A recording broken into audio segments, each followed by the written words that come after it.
नमस्कार दोस्तों, स्वागत है आप सबका जीएस विथ लेंस पर। यह चैनल आपका स्टडी पार्टनर है, जहां हम बोरिंग टॉपिक्स को एंगेजिंग बनाएंगे और कॉम्प्लेक्स कंसेप्ट को सिंप्लीफाई करने की कोशिश करेंगे।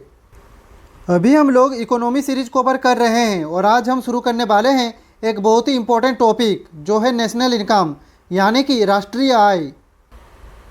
तो आज सबसे पहले समझते हैं कि नेशनल इनकम क्या होता है। तो देखिए, it is an aggregate value of all final goods and services produced in a country in a financial year. तो इसका मतलब है aggregate value of all final goods and services, जो एक कंट्री में एक फाइनेंशियल ईयर के दौरान प्रोड्यूस किए जाते हैं। यानी कि पूरे देश में एक साल में जितना भी प्रोडक्शन होता है और जो फाइनल स्टेज पर होता है, उसकी टोटल वैल्यू को ही हम नेशनल इनकम कहते हैं। यहाँ पे फाइनल गुड्स का मतलब है वो सामान जो फाइनल कंजम्पशन के लिए होता है। या तो कस्टमर इन्हें खरीदते हैं या फिर फर्म्स यूज करती है। इसमें इंटरमीडिएट गुड्स काउंट नहीं होते, क्योंकि उनका यूज तो प्रोडक्शन प्रोसेस में होता है, और अगर उन्हें भी काउंट करे तो डबल काउंटिंग हो जाता है। अब बात करते हैं नेशनल इनकम अकाउंटिंग की। तो देखिए, it is a book keeping system to measure economic activity of a nation over time. यानी कि ये एक तरह का बुक कीपिंग सिस्टम होता है जिसके जरिए हम मेजर करते हैं कि देश की इकोनॉमी किस तरह परफॉर्म कर रही है, और वो भी टाइम के साथ। इसके थ्रू गवर्नमेंट और इकोनॉमिस्ट को ये समझने में मदद मिलती है कि जीडीपी, एनडीपी, जीएनपी जैसे इंडिकेटर्स किस डायरेक्शन में जा रहे हैं। तो इससे हमें ये पता चलता है कि देश की इकोनॉमी कितनी प्रोडक्टिव है, लोगों की इनकम का लेवल क्या है, और क्या पॉलिसीज इफेक्टिव है या नहीं। ये डेटा गवर्नमेंट को बेटर डिसीजंस लेने में हेल्प करता है, जैसे कि टैक्सेशन पॉलिसी, सब्सिडीज या वेलफेयर स्कीम्स। तो दोस्तों, अब आपको समझ आ गया होगा कि नेशनल इनकम और उसकी अकाउंटिंग सिस्टम क्या होती है और ये इकोनॉमी के लिए क्यों इतनी इम्पोर्टेंट है। तो चलिए अब चलते हैं नेक्स्ट स्लाइड पे। तो अब हम डिस्कस करने वाले हैं नेशनल इनकम अकाउंटिंग से रिलेटेड कुछ बेसिक कॉन्सेप्ट्स की। ये टर्म्स बार बार आते हैं, और अगर आप इन्हें अच्छी तरीके से समझ लेते हैं तो नेशनल इनकम का पूरा चैप्टर आपके लिए इजी हो जाएगा। तो चलिए हर एक को समझते हैं। तो यहाँ पे हम समझेंगे एक और important concept from national income accounting, और वो है डोमेस्टिक या फिर इकोनॉमिक टेरिटोरी।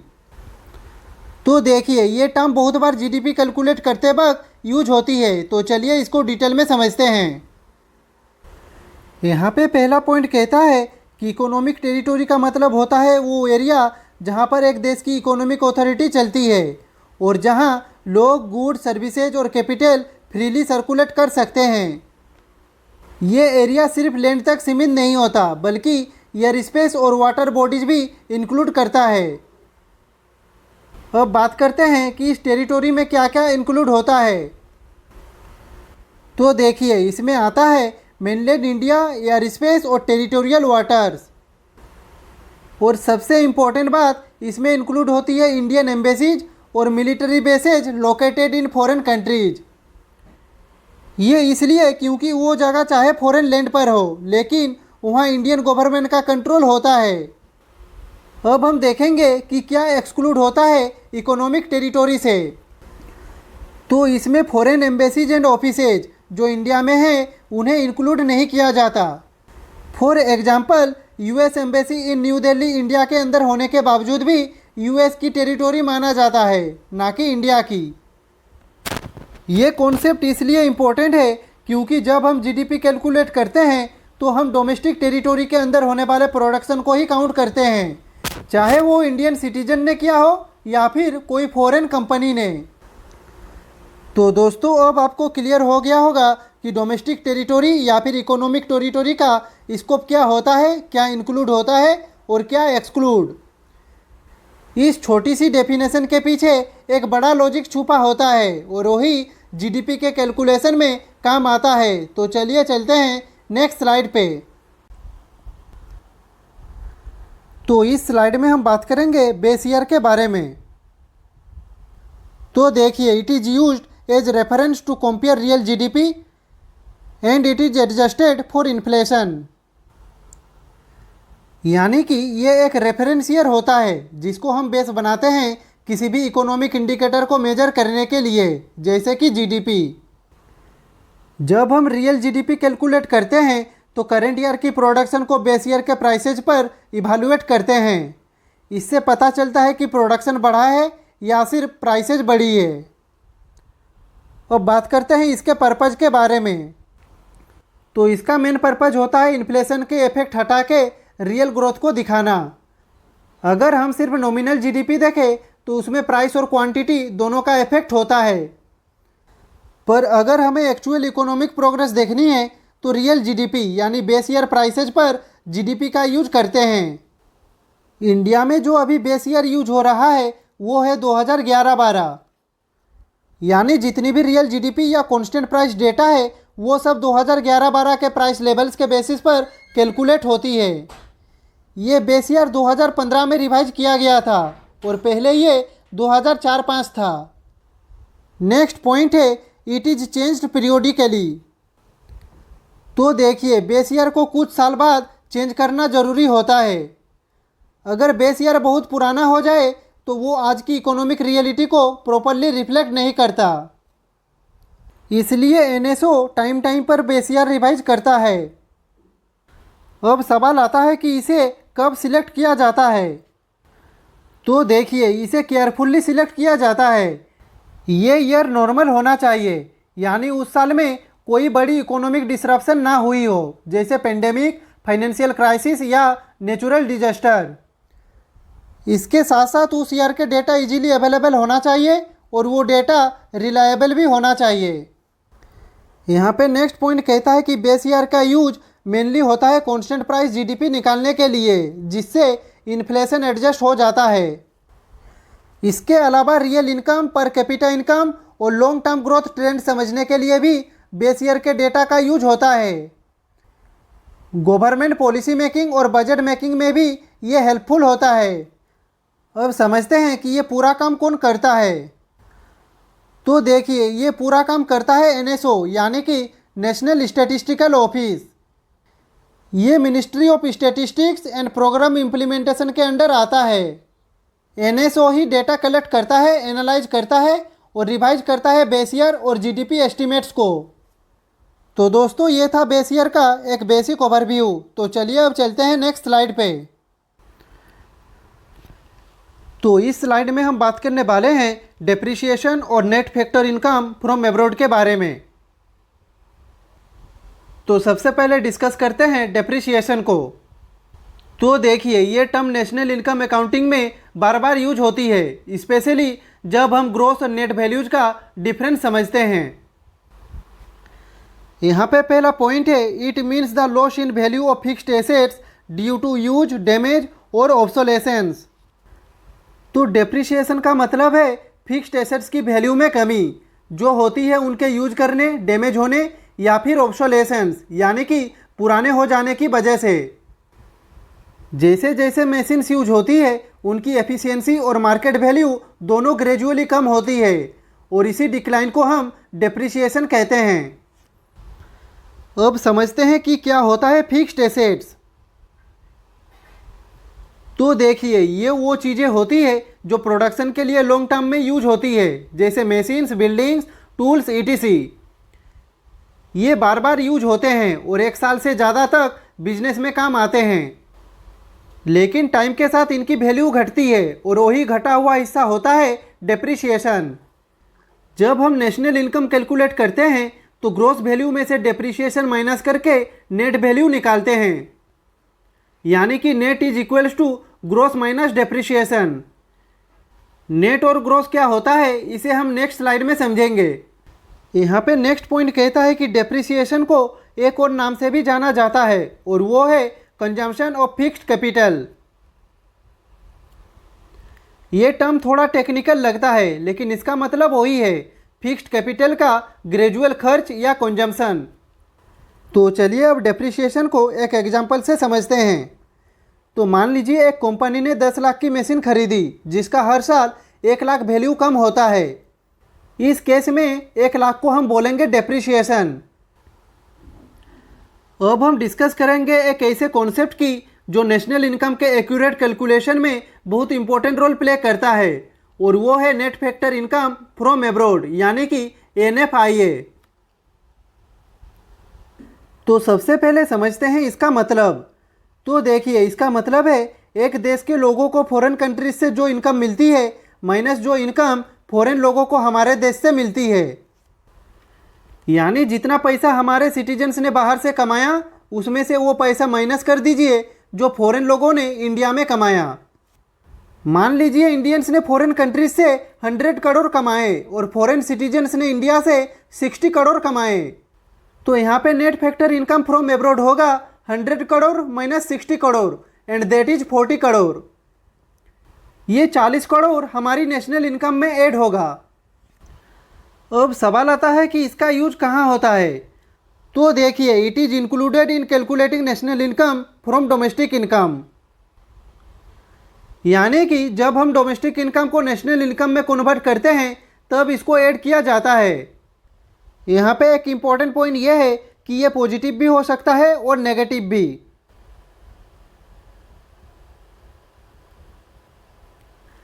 अगर हमारी कंट्री एब्रॉड से ज़्यादा इनकम कर रही है तो NFIA पॉजिटिव होगा, लेकिन अगर फॉरेन लोग यहाँ पे ज़्यादा कमा रहे हैं और हम बाहर कम कमा रहे हैं तो NFIA नेगेटिव होगा। तो दोस्तों, अब आपको क्लियर हो गया होगा कि डेप्रिसिएशन और NFIA क्या होता है, इसका फॉर्मूला क्या है और नेशनल इनकम में इसका रोल क्या है।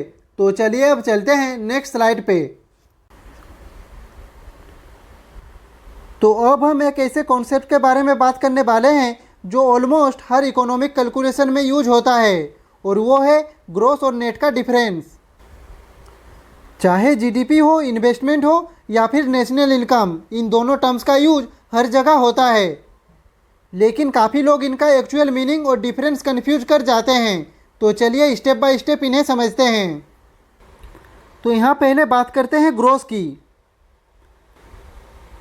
तो देखिए, it is the total value before depreciation and it shows overall size और आउटपुट। यानी कि इसका मतलब होता है कुल या टोटल वैल्यू, जिसमें कोई भी घाटा या एसेट की वैल्यू घटाकर कोई सब्सट्रैक्शन नहीं किया गया होता।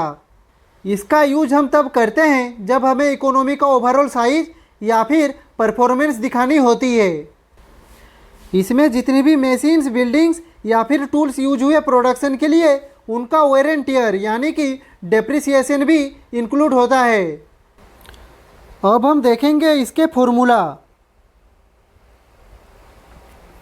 तो देखिए, इसका फॉर्मूला है gross is equals to net plus depreciation. यानी नेट वैल्यू में अगर आप डेप्रिसिएशन जोड़ दें तो ग्रॉस वैल्यू मिल जाती है।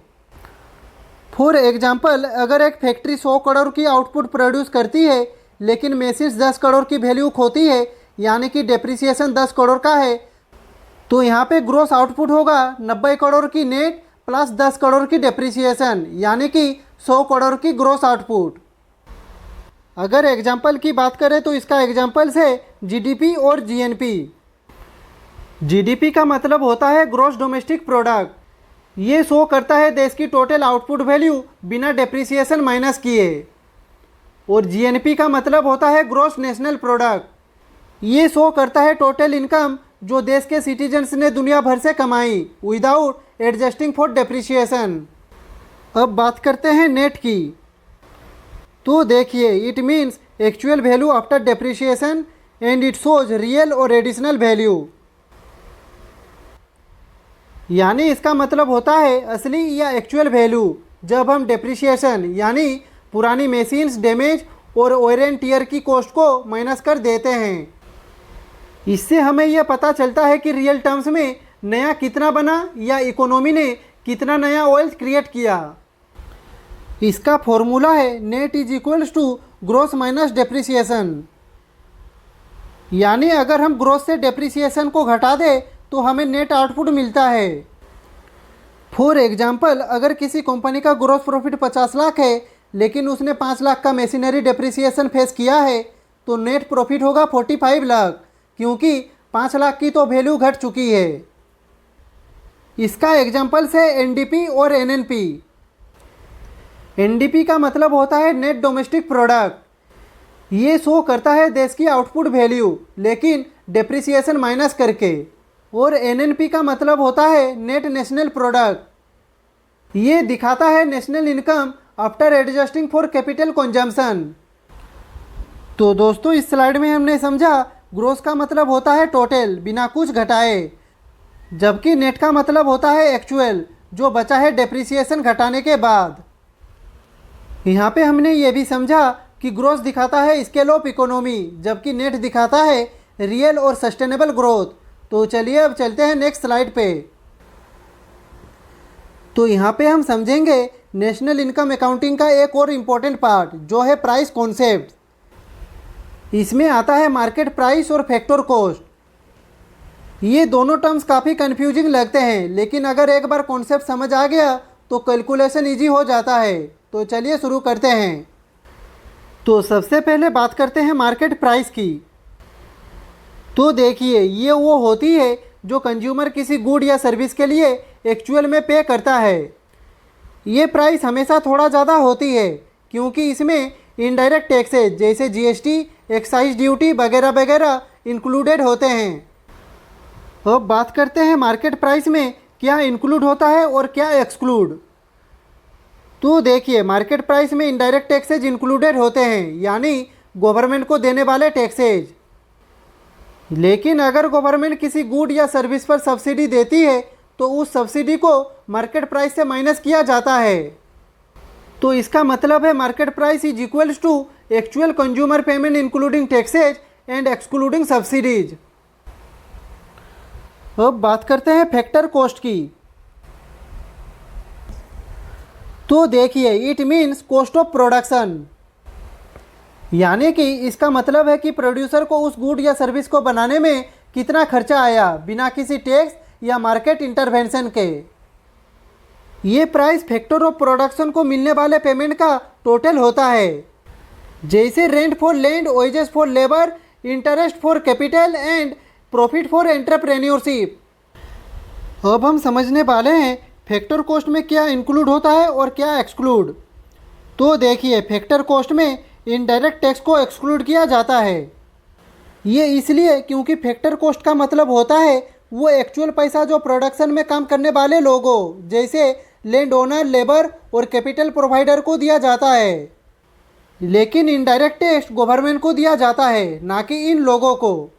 इसलिए जब हम फैक्टर कॉस्ट निकालते हैं तो हम इनडायरेक्ट टैक्स को माइनस कर देते हैं। वहीं अगर गवर्नमेंट कोई सब्सिडी देती है तो वो प्रोड्यूसर के लिए एक एक्स्ट्रा बेनिफिट होती है, इसलिए वो इंक्लूडेड होती है।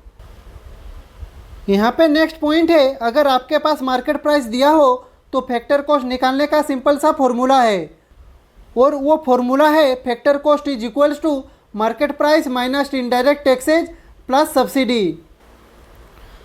तो दोस्तों इस स्लाइड में हमने मार्केट प्राइस और फैक्टर कॉस्ट को भी अच्छे से समझ लिया। तो चलिए अब चलते हैं नेक्स्ट स्लाइड पे। तो इस स्लाइड में हम बात करने वाले हैं nominal price versus constant price के बारे में। ये दोनों टर्म्स जीडीपी कैलकुलेशन और इकोनॉमिक ग्रोथ एनालिसिस में बार बार आते हैं। अगर आपको इनका फ़र्क समझ आ गया तो नेशनल इनकम के कॉन्सेप्ट आपके लिए काफ़ी इजी हो जाएंगे। तो चलिए शुरू करते हैं। तो पहले बात करते हैं नॉमिनल प्राइस, जिसे करंट प्राइस भी कहा जाता है। तो देखिए नॉमिनल प्राइस का मतलब होता है किसी भी साल के एक्चुअल मार्केट प्राइस के हिसाब से कैलकुलेशन करना। जब हम जीडीपी को नॉमिनल प्राइस पे निकालते हैं तो उसमें उस साल की महंगाई यानी कि इन्फ्लेशन भी शामिल होती है। इसका मतलब यह हुआ कि अगर जीडीपी बढ़ती है तो हो सकता है प्रोडक्शन उतना ही हो, लेकिन सिर्फ दाम बढ़ने की वजह से जीडीपी ज़्यादा लग रही है। इसलिए नॉमिनल जीडीपी सिर्फ वैल्यू बताती है, असली ग्रोथ नहीं। ये फिगर्स मिसलीडिंग हो सकते हैं अगर इन्फ्लेशन का ध्यान ना दिया जाए। अब बात करते हैं बेस प्राइस की, जिसे कांस्टेंट प्राइस भी कहा जाता है। तो देखिए बेस ईयर प्राइस में जीडीपी को एक फिक्स साल के प्राइसेज पर कैलकुलेट किया जाता है, जिसमें इन्फ्लेशन का असर हटा दिया जाता है। ये मेथड हमें ये समझने में मदद करता है कि ग्रोथ सच में हुई है या सिर्फ दाम बढ़ने की वजह से जीडीपी बड़ा दिख रहा है। कांस्टेंट प्राइस से निकाला गया डेटा हमें रियल जीडीपी देता है। ये हमें बताता है कि इकोनॉमी में कितना ज़्यादा प्रोडक्शन हुआ है। इसलिए असली इकोनॉमिक ग्रोथ को समझने के लिए कांस्टेंट प्राइस सबसे ज़्यादा एक्यूरेट होती है। मान लीजिए 2011 में जीडीपी था 100 lakh crore base year price पर और 2025 में जीडीपी हो गया 150 lakh crore current year price पर। लेकिन 2025 का जीडीपी अगर कांस्टेंट प्राइस पर सिर्फ 120 लाख करोड़ है तो इसका मतलब है कि 30 लाख करोड़ का फर्क इन्फ्लेशन की वजह से है। रियल ग्रोथ सिर्फ 20 लाख करोड़ की है। तो दोस्तों अब आपको क्लियरली समझ आ गया होगा कि नॉमिनल और कांस्टेंट प्राइस क्या होते हैं और क्यों कांस्टेंट प्राइस रियल ग्रोथ जानने के लिए ज़्यादा एक्यूरेट होती है। तो चलिए अब चलते हैं नेक्स्ट स्लाइड पे। तो इस स्लाइड में हम एक्सप्लोर करेंगे ट्रांसफ़र पेमेंट्स को। तो देखिए ये कॉन्सेप्ट हमें समझना ज़रूरी है क्योंकि ये डायरेक्टली नेशनल इनकम कैलकुलेशन को अफेक्ट करता है। तो सबसे पहले समझते हैं कि ये क्या होता है। तो देखिए, it is the unilateral payments with no exchange of goods और सर्विसेज। तो ये ऐसे पेमेंट्स होते हैं जो बिना किसी काम के या फिर बिना किसी प्रोडक्ट दिए मिलते हैं। मतलब एक तरफ से पैसा दिया जाता है लेकिन दूसरी तरफ से कुछ रिटर्न नहीं मिलता। जैसे कि पेंशन मिलना, किसी स्टूडेंट को स्कॉलरशिप मिलना, किसी रिलेटिव से गिफ्ट मिलना या फिर किसी एनजीओ को डोनेशन देना। इन सब में रिसीवर सिर्फ पैसा लेता है, कोई काम नहीं करता। इसलिए इन्हें यूनिलेटरल पेमेंट्स भी कहा जाता है। यहाँ पे नेक्स्ट पॉइंट है, it is not included in national income. तो देखिए, ट्रांसफ़र पेमेंट्स को नेशनल इनकम में इंक्लूड नहीं किया जाता। ये इसलिए क्योंकि ये किसी भी प्रोडक्टिव एक्टिविटी का रिजल्ट नहीं होते। नेशनल इनकम सिर्फ उन्हीं एक्टिविटीज़ को काउंट करती है जिसमें कुछ गुड्स या सर्विसेज बनाए जाते हैं। और ट्रांसफ़र पेमेंट में तो सिर्फ पैसा एक जगह से दूसरी जगह शिफ्ट होता है, कोई नई वैल्यू क्रिएट नहीं होती। इसलिए इन्हें सिर्फ इनकम रिडिस्ट्रीब्यूशन माना जाता है और नेशनल इनकम के कैलकुलेशन से एक्सक्लूड किया जाता है। तो दोस्तों अब आपको क्लियर हो गया होगा कि ट्रांसफ़र पेमेंट्स क्या होते हैं, उनके एग्जांपल्स क्या है और क्यों वो नेशनल इनकम का पार्ट नहीं होते। तो चलिए अब चलते हैं नेक्स्ट स्लाइड पे। तो अब हम एक ऐसे कॉन्सेप्ट के बारे में बात करने वाले हैं जो इन्वेस्टमेंट और ग्रोथ के बीच का कनेक्शन दिखाता है और वो है कैपिटल आउटपुट कॉन्सेप्ट। ये कॉन्सेप्ट स्पेशली प्लानिंग और इकोनॉमिक डेवलपमेंट में काफ़ी यूज होता है। तो चलिए शुरू करते हैं। तो पहले बात करते हैं कैपिटल आउटपुट रेशियो की। तो देखिए, it means capital required to produce 1 unit of output and its formula is capital divided by the output. तो देखिए, ये बताता है कि एक यूनिट आउटपुट बनाने के लिए कितना टोटल कैपिटल लगता है। ये एक एवरेज रेशियो होता है जो इकोनॉमी या बिजनेस की कैपिटल प्रोडक्टिविटी को मेजर करता है। अगर किसी कंट्री को 500 करोड़ इन्वेस्टमेंट करके 100 करोड़ का आउटपुट मिलता है तो यहाँ पे इसका कैपिटल आउटपुट रेशियो होगा 500 crore divided by 100 crore and that is 5। इसका मतलब है कि हर एक यूनिट आउटपुट के लिए 5 यूनिट्स कैपिटल चाहिए। एक देश का जितना लो कैपिटल आउटपुट रेशियो होगा उतना ही कैपिटल एफिशिएंट इकोनॉमी होती है क्योंकि कम इन्वेस्टमेंट में ज़्यादा आउटपुट मिलता है। तो अब हम बात करते हैं एक और इम्पोर्टेंट कॉन्सेप्ट की जो है इंक्रीमेंटल कैपिटल आउटपुट रेशियो। तो देखिए, it means additional capital needed for additional output and its formula is delta capital divided by delta output. यानी कि ये रेशियो हमें बताता है कि एडिशनल आउटपुट पाने के लिए कितना एडिशनल कैपिटल लगाना पड़ा, यानी नए इन्वेस्टमेंट का कितना फ़ायदा हुआ। ये एक ग्रोथ ओरिएंटेड मेजरमेंट होता है। इसका फॉर्मूला है नया कैपिटल जो लगाया गया डिवाइडेड बाय आउटपुट में जो बदलाव आया। फॉर एग्जांपल, अगर आपने 50 करोड़ और इन्वेस्ट किया और उससे इकोनॉमी का आउटपुट 10 करोड़ से बढ़ गया तो यहाँ पे इंक्रीमेंटल कैपिटल आउटपुट रेशियो होगा 5। यानी हर एक यूनिट एक्स्ट्रा आउटपुट के लिए 5 यूनिट एक्स्ट्रा कैपिटल चाहिए था। अब सवाल आता है कि ICOR क्यों इम्पोर्टेंट होता है। तो देखिए, it measures efficiency of investment. इससे हमें यह पता चलता है कि हमारी इकोनॉमी इन्वेस्टमेंट का कितना सही यूज कर रही है। जितना कम ICOR होगा उतनी ज़्यादा इन्वेस्टमेंट एफिशिएंट मानी जाएगी। लेकिन अगर ICOR ज़्यादा हो मतलब इकोनॉमी में पैसा तो लग रहा है पर आउटपुट उस हिसाब से नहीं बढ़ रहा, जो एक वार्निंग साइन हो सकता है। तो दोस्तों इस स्लाइड में हमने समझा कि कैपिटल आउटपुट रेशियो हमें एवरेज प्रोडक्टिविटी बताता है, जबकि इंक्रीमेंटल कैपिटल आउटपुट रेशियो बताता है नए इन्वेस्टमेंट से कितना ग्रोथ मिल रहा है। ये दोनों कॉन्सेप्ट्स प्लानिंग कमीशंस, इकोनॉमिस्ट और पॉलिसी मेकर्स के लिए बहुत यूजफुल टूल्स होते हैं जब वो किसी इकोनॉमी के फ्यूचर ग्रोथ का रोड मैप तैयार करते हैं। तो दोस्तों आज के इस वीडियो में हमने नेशनल इनकम अकाउंटिंग और basic concepts related to national income accounting को अच्छे से समझ लिया। नेक्स्ट वीडियो में हम इसी चैप्टर को आगे बढ़ाएंगे। तो आज के लिए बस इतना ही। अगर आपका आज के वीडियो से रिलेटेड कुछ भी डाउट हो तो आप कमेंट बॉक्स में पूछ सकते हैं, और अगर आपको ये वीडियो पसंद आई हो तो लाइक करें, कमेंट करें, शेयर करें, और ऐसे ही इन्फॉर्मेटिव वीडियो देखने के लिए चैनल को सब्सक्राइब करें। मिलते हैं नेक्स्ट वीडियो में, तब तक के लिए खुश रहिए, स्वस्थ रहिए। जय हिंद, वंदे मातरम, भारत माता की जय।